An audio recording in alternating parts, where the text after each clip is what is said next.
Hello everyone. तो आज यहाँ पर अपने गाला पेपर 6 का सेक्शन सी सॉल्व करने जा रहे हैं और इसी तरह से आगे भी आपको हम वीडियो प्रोवाइड करेंगे। तो आप जल्दी से जल्दी हमारी चैनल को सब्सक्राइब कर दीजिए और अगर आपका 12th के अंदर 85 to 90% लाने का गोल है तो आप हमारी सुप्रीम बैच को ज्वाइन कर सकते हो। चलिए शुरू करते हैं सेक्शन सी। चलिए तो स्टार्ट करते हैं सेक्शन सी। 14 मार्क्स का ये सेक्शन है पूरा। 9 सम पूछे जाते हैं, टोटल 7 सॉल्व करने हैं। इस सेक्शन के अंदर ये चीज खास ध्यान रखनी है कि आप ऐसा सोच के बैठोगे कि इसमें प्रैक्टिकल आएगा, थियरी भी आएगी, तो एक आध दो थियरी हम स्किप कर सकते हैं, 7 तो प्रैक्टिकल आएंगे। तो ये आपकी गलत सोच है।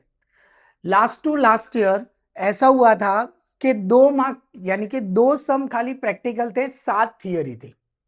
तो वहां पे काफी बच्चों को बहुत सारी दिक्कत हुई थी, उनका पूरा सेक्शन सी समझो खराब गया था। सिर्फ 2 प्रैक्टिकल सॉल्व कर पाए थे और थियरी में भी 2-3 आती थी, वो लिख पाए थे। तो वहां पे भी उनके 6-7 मार्क ऐसे ही चले गए थे। तो यहाँ पे सेक्शन सी के अंदर हमेशा ध्यान रखने का, अपने को इक्वल इक्वल रखने का कि 50% थियरी 50% प्रैक्टिकल। तो यहाँ पर थियरी पढ़ना जरूरी है। ओके, चलिए तो देखते हैं सम में आगे। पहला सम 31, the wholesale price index number of the year 2015 and 16, 15-16 का होलसेल प्राइस इंडेक्स नंबर दे रखा है और find the rate of inflation.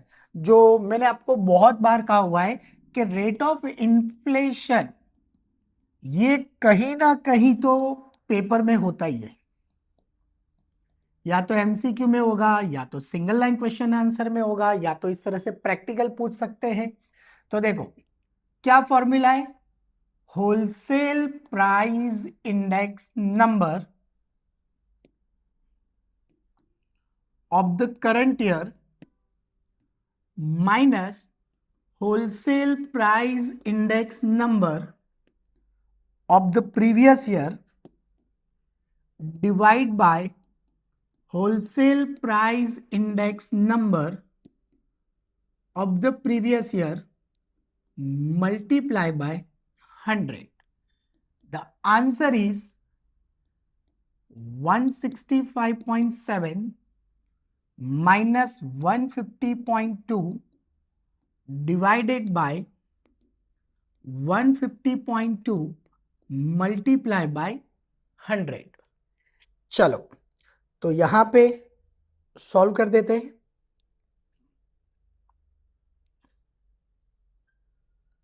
165.7 minus 150.2 divide by 150.2 into 100. So the answer is 10.32. तो it's a rate of inflation. Calculation एक बार check कर लेने की, plus minus में कुछ लोचा नहीं होना चाहिए। इंटू 100, 10.32%। तो रेट ऑफ इन्फ्लेशन कहीं ना कहीं या तो एमसीक्यू में आ सकता है, या तो सिंगल लाइन क्वेश्चन आंसर, या तो ऐसे प्रैक्टिकल में भी पूछ सकते हैं। हाँ, दूसरी चीज कि यहां पर मैंने शॉर्टकट यूज किया है क्योंकि यहां पर मैं आपको सिर्फ समझा रहा हूं, बट इन योर एग्जाम आप बिल्कुल भी शॉर्टकट मत यूज करना। CY PY भी मत लिखना, पूरा लिखना करंट ईयर प्रीवियस ईयर, ठीक है? अदरवाइज आपके मार्क्स कट होने के चांसेस रहेंगे। चलो now next, properties of correlation coefficient. Generally ये क्वेश्चन 2 मार्क का है तो यहां पर अपने को 2 पॉइंट लिखने हैं, बट मैंने चारों चार इसलिए एक्सप्लेन किए हैं कि अगर ये क्वेश्चन में भी इन सेक्शन डी में पूछा जाए तो आपको वहां पे 3 पॉइंट लिखने होते हैं। तो पहला point, the value of the correlation lies in the interval -1 to 1, यानी कि -1 less than equal to or less than equal to +1। जो अपने को पता है कि कोरिलेशन कोएफिशिएंट का आंसर है वो -1 पॉसिबल है, +1 पॉसिबल है और दोनों के बीच में आ सकता है। Number 2, the correlation coefficient is free from unit of measurement, whatever may be the units of two variables r does not have any unit of measurement। यानी कि यहां पर अपने को पीछे r के पीछे यूनिट लिखने की जरूरत नहीं होती है। It's a free from unit, it's a relative major. बरोबर, ये खास ध्यान रखना है, क्योंकि केजी, मार्क्स, ये आर के पीछे लिखने की जरूरत नहीं है, मीटर, लीटर, लाइक दैट। चलिए next, the correlation coefficient between variable x and y is same as the one of between y and x। यानी कि तुमने वेरिएबल x और y लिखा है, तो तुम अगर x और y में थोड़ा रिवर्स भी कर देते हो, x को y एज्यूम करते हो और y को x एज्यूम करते हो, तो भी दोनों का आंसर हमेशा सेम रहेगा, r x y equal to r y x.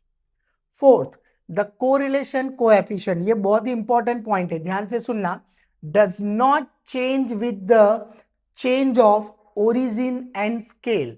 अगर वहां पर वेरिएबल में अगर कुछ तुम चेंजेस भी करते हो तो उसके आंसर में कोई इफेक्ट होता नहीं है। फॉर एग्जाम्पल, सपोज x में 200 दे रखा है और अपने ने ऐसा लिखा u equal to x minus, suppose lowest value 100 है, तो like x minus 100 divide by 100, तो 200 minus 100 divide by 100, answer is 1। तो अपने ने ये स्केल पूरा चेंज किया, तो पूरा स्केल चेंज करने पर भी या ओरिजिन भी अगर आप चेंज करते हो तो भी आंसर में कोई भी चेंजेस आता नहीं है। The correlation coefficient does not change, वो कभी चेंज होता नहीं है। यहां पर आप कुछ भी चेंज कर दो, -100 लिख दो, -50 लिख दो, डिवाइड बाई 200 कर दो, कुछ भी लिखो, बट वहां पे आर के ऊपर कोई इफेक्ट होता नहीं है। ये उसकी 4 प्रॉपर्टीज है। चलिए नेक्स्ट, यहां पर अपने को एक रिग्रेशन लाइन देके रखी हुई है, y cap equals to 23.2 minus 1.2x, and one of the observation use, एक ऑब्जर्वेशन दे रखा है x and y 617, find the error, error find out करने के लिए बोला गया है। तो सबसे पहला काम x की जगह पे वैल्यू रख देनी है, इट्स 6, तो 23.2 माइनस 7.2, तो y कैप इक्वल्स टू 23, यानी कि आंसर आएगा 16, तो y कैप इक्वल टू 16, तो error equals to y minus y cap, तो y की वैल्यू है 17, y कैप है 16, तो एरर इक्वल्स टू 1। तो ये बहुत सिंपल सा क्वेश्चन है, ये ऐसा क्वेश्चन एग्जाम में 2 मार्क में आ सकता है। चलिए नेक्स्ट आगे बढ़ते हैं। 34, इट्स ऑल्सो थियरी। जैसे मैंने कहा कि ऐसा मत सोचना कि प्रैक्टिकल आएगा थियरी हम ऑप्शन में निकाल देंगे, ऐसा जरूरी नहीं है। चलो, explain the importance of time series. तो यहां पर भी मैंने 4 इंपॉर्टेंस दिखाए, लिखने 2 ही होते हैं, बट ये भी क्वेश्चन 3 मार्क में पूछा जा सकता है कि भाई टाइम सीरीज का इंपॉर्टेंस क्या है। तो it's a direction and pattern of variation in the values of the series can be known from the past data. कि तुम्हारे पास कोई भी पास्ट डेटा होता है तो उसके ऊपर से तुम एक पैटर्न पता लगा सकते हो, यानी कि डायरेक्शन, फॉर एग्जांपल कि भाई अपने कौन सी दिशा में जा रहे हैं, लाइक दैट कि आपके पास कोई डेथ रेट का डेटा है या कोई बर्थ रेट का डेटा है, कोई इंडेक्स नंबर है, तो उसके पास्ट डेटा के ऊपर से आप फ्यूचर के बारे में सोच सकते हो कि भाई हमको क्या पहले से ही एडवांस में कहीं पे अगर कुछ प्रॉब्लम आता है तो हम कहाँ पे अपना सिक्योरिटी रखें। तो इसीलिए टाइम सीरीज इंपॉर्टेंट है। Number 2, the variation in the future can be estimated from extent of variation in the values of the series. कि भाई फ्यूचर के बारे में आप वेरिएशन कितना आएगा एस्टिमेट एडवांस में ही कर सकते हो। Number 3, important decisions can be taken from the estimated value of the future, and industrial as well as government policies can be easily framed। जैसे कहा कि भाई आप एडवांस में ही एस्टिमेट कर सकते हो पास्ट डेटा के ऊपर से, तो आपको प्लानिंग पता चलता है कि आगे नया प्लानिंग क्या लेना है, या तो आप तुरंत डिसीजन ले सकते हो कि भाई अगर ऐसा हुआ तो ये होगा, तो सामने उसका कोई सिक्योरिटी पार्ट भी आप ढूंढ सकते हो कि भाई अब अपने को क्या करना चाहिए। चलो next, 2 or more industries or government institutions can make a comparative study from the data of the time series obtained by them. अपने देखते हैं ना कि भाई इलेक्शन के अंदर कि भाई 5 साल पहले इतनी सीट थी, इस साल क्या है, तो ये वेरिएशन, ये डेटा के ऊपर से अपने को जजमेंट मिलता है। चलिए नाउ नेक्स्ट, तो आगे बढ़ने से पहले यहां पर मैं आपको एक इंपॉर्टेंट इंफॉर्मेशन देने जा रहा हूं कि अगर आपने 12th के अंदर अपना गोल 85 to 90% रखा हुआ है तो आप हमारी सुप्रीम बैच के अंदर ज्वाइंट हो सकते हो, जिसके अंदर हम आपको टोटल 4 सब्जेक्ट पढ़ाने वाले हैं, accounts, statistics, economics and OCM. और ये चारों सब्जेक्ट पढ़ाने के लिए हमारे पास टोटल 3 फैकल्टी है, जिसमें से कल्पेश सर अकाउंट्स पढ़ाएंगे, मैं यानी कि हेमल सर मैं आपको स्टैटिस्टिक्स पढ़ाऊंगा, और ध्रुवल सर जो है वो आपको इकोनॉमिक्स एंड ओसीएम पढ़ाएंगे। और हमारी सुप्रीम बैच की ये खासियत है कि यहाँ पर आपको सारे रिकॉर्डेड वीडियोस मिल जाएंगे, प्लस आपको गाला क्वेश्चन पेपर के भी सारे रिकॉर्डेड वीडियोस मिल जाएंगे। और अगर आपको पास्ट पेपर्स में भी अगर कुछ डाउट है तो वो हम डाउट सॉल्यूशन भी करवाते हैं, जिसकी जो टोटल फीस है वो 1999 रुपीस है। तो अगर अभी तक आपने हमारी सुप्रीम बैच ज्वाइन नहीं की है तो सुप्रीम बैच ज्वाइन करने के लिए आप हमारी वेबसाइट www.ugt.co.in पे जाके विजिट कर सकते हो, या तो आप हमें 7202012221 पे कॉल भी कर सकते हो। और अगर आपको ये बैच ज्वाइन करना है तो आप अगर एंड्रॉयड यूजर हो तो प्ले स्टोर पे जाके आप यूजीटी सर्च मारो तो आपको हमारी एप्लीकेशन मिल जाएगी, और अगर आप आईफोन यूज करते हो तो आप ऐप स्टोर पे जाके माय इंस्टीट्यूट सर्च करोगे तो भी आप हमारे साथ ज्वाइन हो सकते हो। अगर आपको यहाँ पे 4 सब्जेक्ट का भी यहाँ पे बैच ज्वाइन नहीं करना है, और अगर आपको सिर्फ 2 सब्जेक्ट यानी कि अकाउंट्स एंड स्टैटिस्टिक्स सिर्फ 2 सब्जेक्ट ज्वाइन करना है तो भी कर सकते हो। तो वहां पर आपका जो प्राइस है वो रिड्यूस हो जाएगा, और वहां पर आपका प्राइस हो जाएगा 1499। तो जल्दी से जल्दी आप हमारी सुप्रीम बैच को ज्वाइन कर लो। 35 characteristics of random experiment. Generally random experiment के कैरेक्टरिस्टिक्स, उसकी डेफिनेशन के ही 3 पार्ट है। देखो क्या लिखा गया है, a random experiment can be independently repeated under identical condition. ये उसकी पहली लाइन है डेफिनेशन की, वही उसका पहला कैरेक्टरिस्टिक्स है। अब दूसरा क्या होता है कि भाई एक्सपेरिमेंट के अंदर अपने को सारे आउटकम्स, जितने भी आउटकम्स होते हैं अपने को पता होता है, बट अपने को कौन सा आउटकम मिलेगा वो अपने श्योरिटी के साथ कह सकते नहीं है। तो वही चीज लिखी है, all possible outcomes of the random experiment are known, but which of the outcomes will appear cannot be predicted before conducting the experiment। ये डेफिनेशन की दूसरी लाइन है। और तीसरी line, the random experiment results into a certain outcome। Random experiment यानी जब आपको perfect result मिल जाता है तो it's called a random experiment, वो उसका रिजल्ट होता है। तो उसकी डेफिनेशन में ही उसके कैरेक्टरिस्टिक्स छिपे हुए हैं। तो आप डेफिनेशन पढ़ो तो कैरेक्टरिस्टिक्स याद हो ही जाएंगे।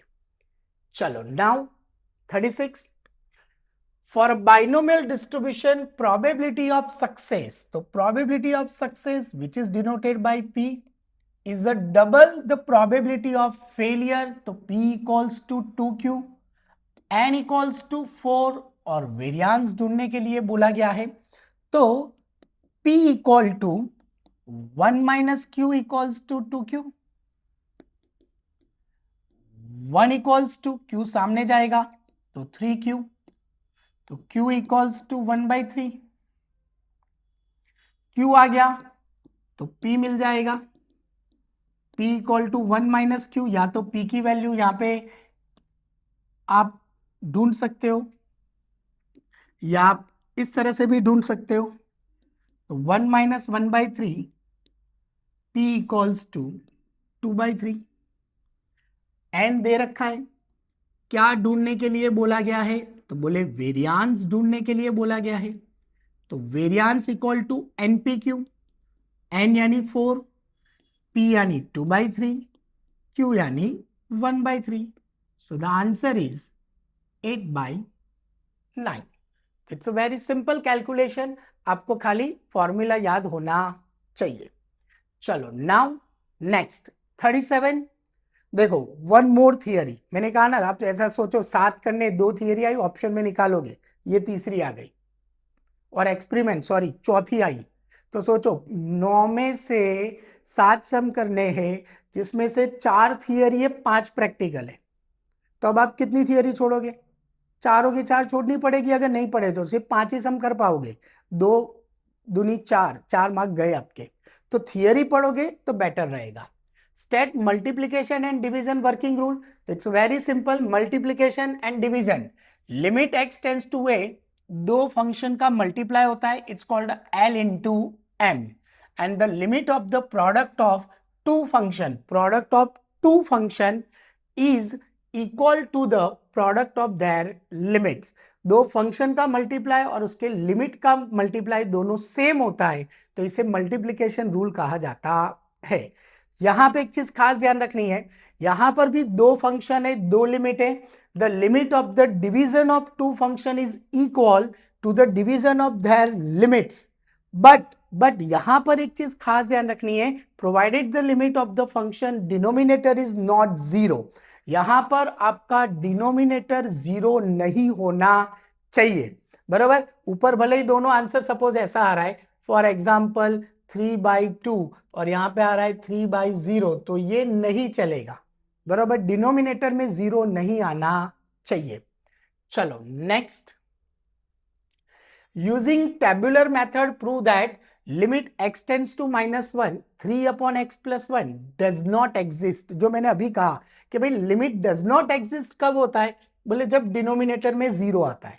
तो देखो तुम x की जगह पे -1 रखो, -1, तो -1 + 1, तो बट ऑब्वियसली आंसर इज 3/0। तो 3/0 का मतलब यहां पे लिमिट एग्जिस्ट नहीं है, बराबर। लेकिन अगर अपने ऐसा शॉर्टकट कर दिए तो अपने को मार्क्स नहीं मिलेंगे।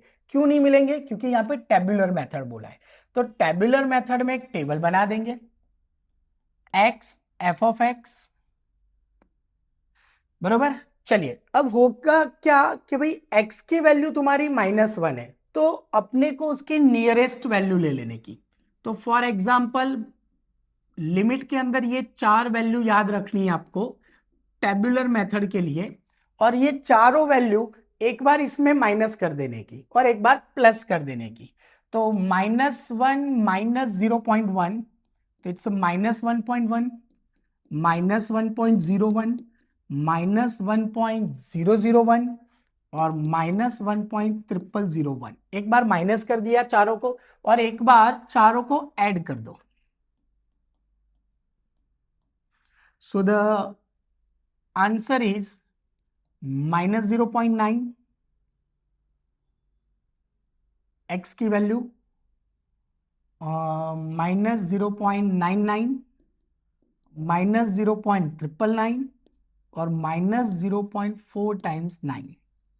अब करना क्या है कि यहां पर x की जगह पे ये वैल्यू रखो लाइक दिस। एक का मैं बता रहा हूं, बाकी का डायरेक्ट वर्किंग करना है। -1.1 + 1, तो 3/-0.1।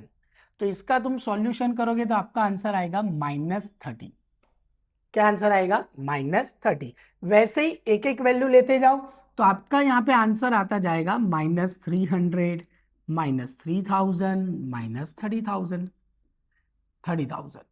सेम ईयर ये वैल्यू रखोगे तो आंसर आएगा +30, +300, +3000, +30,000। तो भाई 30,000। तो आमने सामने वाले आंसर भी देखो मैच नहीं हो रहे, एक नेगेटिव आ रहा है, एक पॉजिटिव आ रहा है।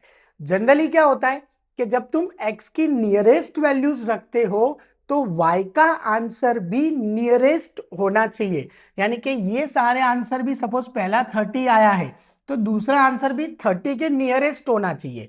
But it's so much variation, यहाँ पे बहुत सारा वेरिएशन देखने को मिल रहा है।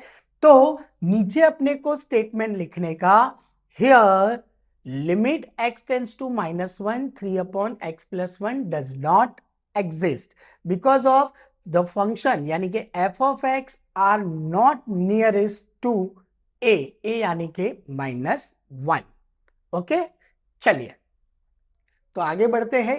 नेक्स्ट 39 क्या फाइंड आउट करने के लिए बोला है? f dash of 3। तो फंक्शन दे रखा है, सबके अपॉन में एक्स स्क्वायर लिखा है, तो सबसे पहले क्या काम करना है? सबके अपॉन में एक्स स्क्वायर लिख दो individually, like this.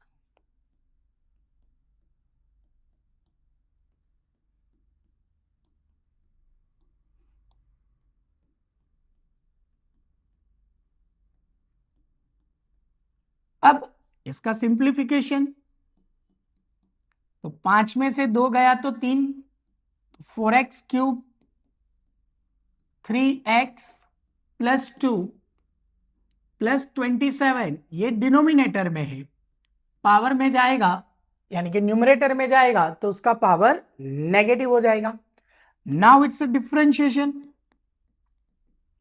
4 3 12x square plus 3 plus 0 -54 x raise to -2 -1 -3, तो ये डिफरेंशिएशन आ गया।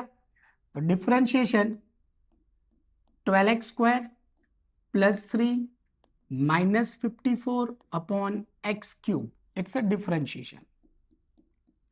अब अपने को x की जगह पे क्या रखने के लिए बोला गया है? तो बोले x की जगह पे 3 रखना है, तो 12 into 3 square -54 upon 3 cube. So the answer is 12, 3 square 9 plus 3 minus 54 divided by 3 cube. तो 3 cube 27, 12 nines are 108 plus 3 minus 2. So the answer is 109। तो बहुत ही सिंपल है, आप उसका पहले सबको डिनोमिनेटर में ले लो, फिर उसको पावर में, डिनोमिनेटर में तो मल्टीप्लाई न्यूमरेटर में ले जाओ तो पावर नेगेटिव हो जाएगा, उसका डिफरेंशिएशन निकाल दो और डिफरेंशिएशन निकालने के बाद x की वैल्यू पुटअप करनी है। बरोबर, क्लियर? चलिए तो यहाँ पर अपना सेक्शन सी फिनिश्ड होता है और इसी तरह से आगे के वीडियो देखने के लिए जल्दी से जल्दी आप हमारी चैनल को सब्सक्राइब कर दीजिए। Thank you so much.